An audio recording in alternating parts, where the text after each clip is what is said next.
At a time when we face acute uncertainty about our future and the planet, it is more vital than ever that we understand our past. At the History Department, we will be honing your fact-finding skills. We will be deepening your ability to do research and to find data, mine it, and make sense of it. And we have a wide array of specializations you might choose from. You might choose an area to focus on, like Sub-Saharan Africa, America, Europe, the Middle East, or you may focus on a theme like gender studies, economic history, urban landscapes.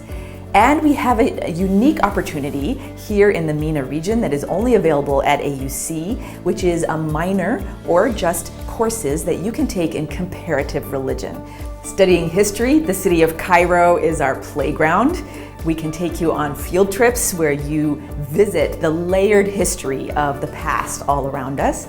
We also do many vivid classroom activities like debates, historical reenactments. We use films, audiovisual technique, and in many ways expose you to those primary sources, whether they are visual or written, that are the raw material for your study.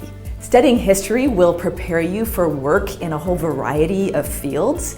You may work in academia, but you may also do something as exciting as being a historical consultant for a TV show or a video game. Many history department majors go on to work in the fields of law, diplomacy, NGOs, heritage management, or the arts. Every course you take in the history department counts as a core requirement. So why not give us a try? We are excited to join you on an exciting journey of discovery.